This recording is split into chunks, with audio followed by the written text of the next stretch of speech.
রাস্তার পাশে সরকারি গাছ থেকে ফল খাওয়া জায়েজ আছে কিনা? দরকারি প্রশ্ন ভাই, হাসবেন কেন? রাস্তার ধারে যে সমস্ত ফল গাছ থাকে, এই ফল গাছগুলো যদি বিশেষ কোনো ব্যক্তি মালিকানাধীন ফল না হয়, সরকারি গাছ আর সরকারি রাস্তায় সরকারি গাছ অনেক সময় ফল হয়, বা অনেক সময় ব্যক্তি মালিকানাধীন হলেও সেটাকে অনেক সময় রাস্তার ধারে এভাবে ওপেন রেখে দেওয়া হয়, এটার ফল এগুলোকে হেফাজত করার জন্য, সেভ করার জন্য, নিরাপদ করার জন্য কোনো আয়োজন থাকে না, ওপেন থাকে। তো বিশেষ করে সরকারি জায়গায়, সরকারি রাস্তার পাশে যে ফলমূল থাকে এগুলো খাওয়া জায়েজ আছে, এগুলা চাইলে কেউ খেতে পারেন। যেহেতু এগুলোকে সংরক্ষণের কোনো ব্যবস্থা করা হয় নাই, এর মানে এটা ওপেন, এটা উন্মুক্ত আছে, এটা চাইলে কেউ খাইতে পারে। একটা হাদিসে নবী করিম সাল্লাল্লাহু আলাইহি ওয়াসাল্লাম বলেছেন, কেউ যদি কোনো ফলের বাগানে যায় সে সেখানে খেতে পারবে, কারণ তখনকার সমাজে বাগানে গেলে খাওয়ার পারমিশন সবাইকে দিত, এখনও আছে অনেক দেশে পৃথিবীতে, যে ওখানে ঢুকলে খেতে পারেন, কিন্তু সে অনেকগুলো ভরে নিয়ে আসবে এই সুযোগ নাই, এই অনুমোদন দেওয়া হয় না।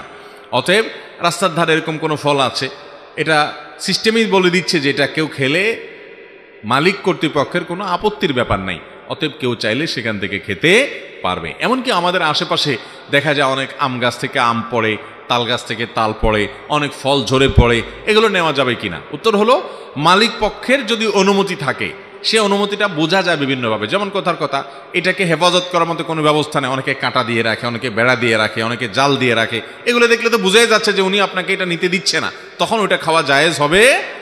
কিন্তু যদি দেখেন যে না, এরকম কোনো সেফটির সিস্টেম উনি রাখেন নাই, তার মানে তিনি এটা পারমিশন দিয়ে রাখছেন, আপনি সেটা খেতে পারবেন ইনশাআল্লাহ। ইমাম সাহেবের খানা মহল্লার সবার ঘর বাড়ি থেকে আসে, মহল্লার অধিকাংশ লোক সুদ খায়, ইমাম সাহেবের দোয়া কবুল হবে কি? ভাই,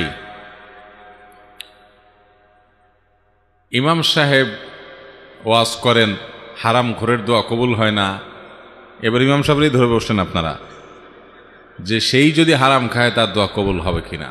দরকারি প্রশ্ন ভাই।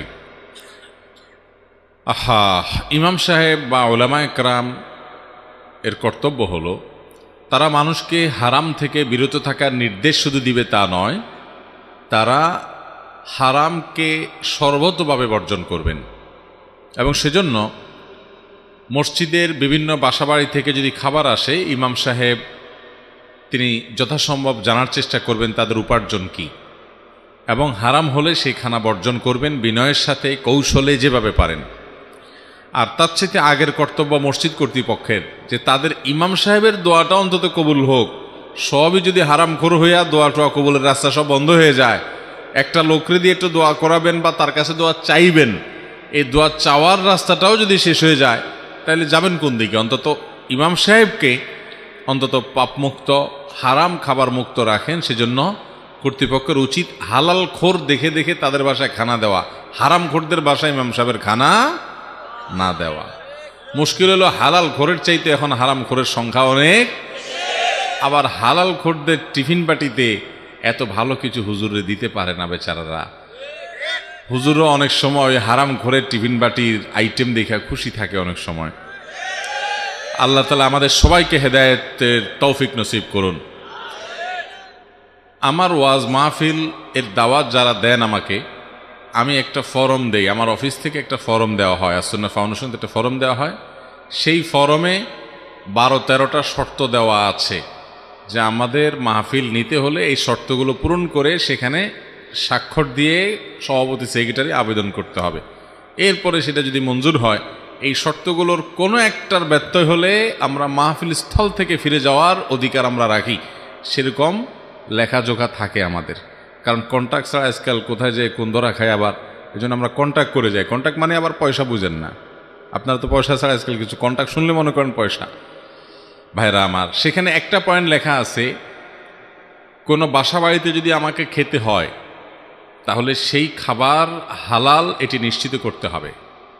আমরা বিভিন্ন সময় আমাদের অফিস থেকে ফোন দেওয়া হয়, আমি অনেক সময় ব্যক্তিগতভাবে ফোন দেই যে ভাই কোথায় খাবো, কার বাড়িতে খাবো, তার উপার্জন কি। চেষ্টা করি, আমিও যে একেবারে বাঁচতে পারি তা না, চেষ্টা করি আমরা।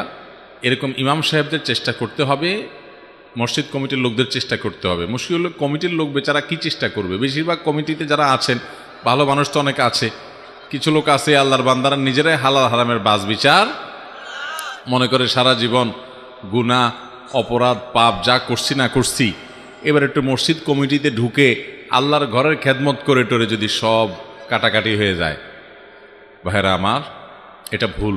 অতএব হারামকে ডিনাই করতে হবে, এই জন্য সৎসাহস থাকতে হবে ইনশাআল্লাহ।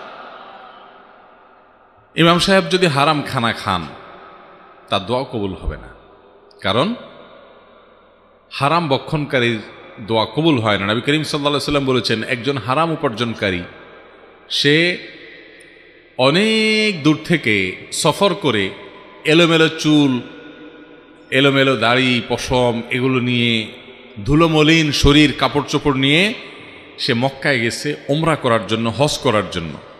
বাইতুল্লাহর চারপাশ তোয়াফ করছে। পরিস্থিতিটা বোঝার চেষ্টা করেন।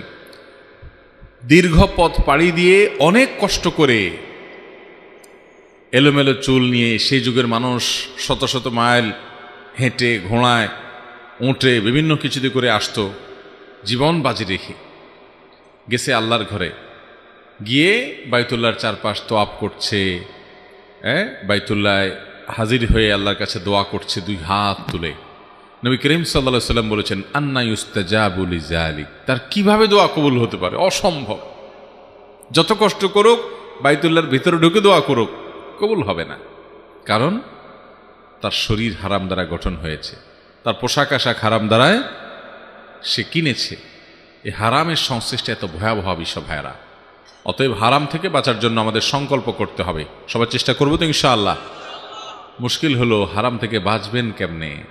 হারাম থেকে বাঁচতে গেলেই তো নানামুখী কথা, অন্য সবার কথা তো পরে, আমি সব জায়গায় বলি, সবার আগে আবার আপনার বাপমাই তো মানবে না, বলবে যে এটা কোনো কথা রে বাবা, পয়সাও তো লাগে দুনিয়াতে, সবার পোলাপান কামায়, তুমি একেবারে হালাল হালাল কইয়া এরকম থাকবা।